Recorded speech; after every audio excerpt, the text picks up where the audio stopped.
មិនដល់រយៈពេល24ម៉ោងផងនៅថ្ងៃទី23ខែមិថុនាឆ្នាំ2025យោធាភូមិភាគទី1បានបញ្ជាឲ្យច្រកព្រំដែនស្រះកែវទាំងអស់ផ្អាកការចេញចូលគ្រប់ប្រភេទ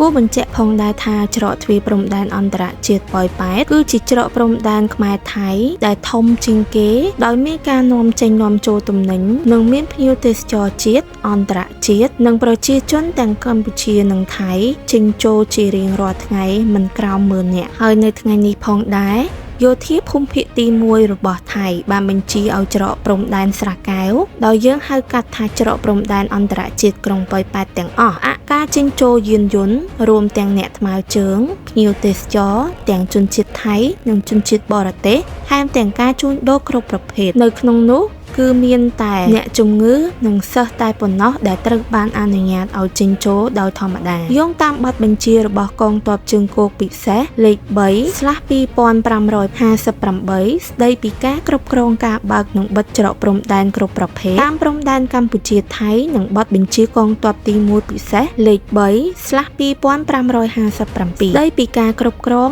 ការបើកនិងបិទច្រកព្រំដែនគ្រប់ប្រភេទតាមព្រំដែនកម្ពុជាថៃបច្ចុប្បន្ននេះមានព័ត៌មានថាកងទ័ពកម្ពុជាកំពុងទន្ទ្រានកាន់កាប់អធិបតេយ្យភាពថៃដោយដើរល្បាតពង្រឹងមន្ទីរនិងកែសម្រួលដីរួមទាំងការនាំប្រជាពលរដ្ឋទៅបង្ហាញនិមិត្តសញ្ញានៅតំបន់ភូមិភាគទី2ដែលធ្វើឲ្យប៉ះពាល់ដល់សន្តិសុខប្រជាពលរដ្ឋតាមព្រំដែនបង្កឲ្យមានទុក្ខព្រួយនិងភាពតានតឹងបន្ថែមពីលើនេះខាងភាគីថៃក៏បាននិយាយអំពីស្ថានភាពនេះអាចនឹងប៉ះពាល់ដល់អ្នកធ្វើដំណើរឆ្លងកាត់ព្រំដែនក្នុងតំបន់យោធាភូមិភាគទី1លើសពីនេះនៅមានឧក្រិដ្ឋកម្មឆ្លងដែនមជ្ឈមណ្ឌល call center និងការបើកដែលអាចប៉ះពាល់ដល់អាយុជីវិតនិងទ្រព្យសម្បត្តិរបស់ប្រជាពលរដ្ឋក្នុងប្រទេសនិងតំបន់ទាំងមូលយោធាភូមិភាគទី1ក្នុងនាមជាអង្គភាពទទួលបន្ទុកតំបន់ព្រំដែនកម្ពុជាថៃខេត្តស្រះកែវបានលើកឡើងថាដោយខ្លួនគិតគូរពីផលប្រយោជន៍ជាតិសន្តិសុខនិងសុវត្ថិភាពរបស់ប្រជាពលរដ្ឋថៃវិធានការបន្ថែមត្រូវបានអនុវត្តនៅតាមតំបន់ជាប់ព្រំដែនកម្ពុជាថៃក្នុងខេត្តស្រះកែវដូចខាងក្រោម 1.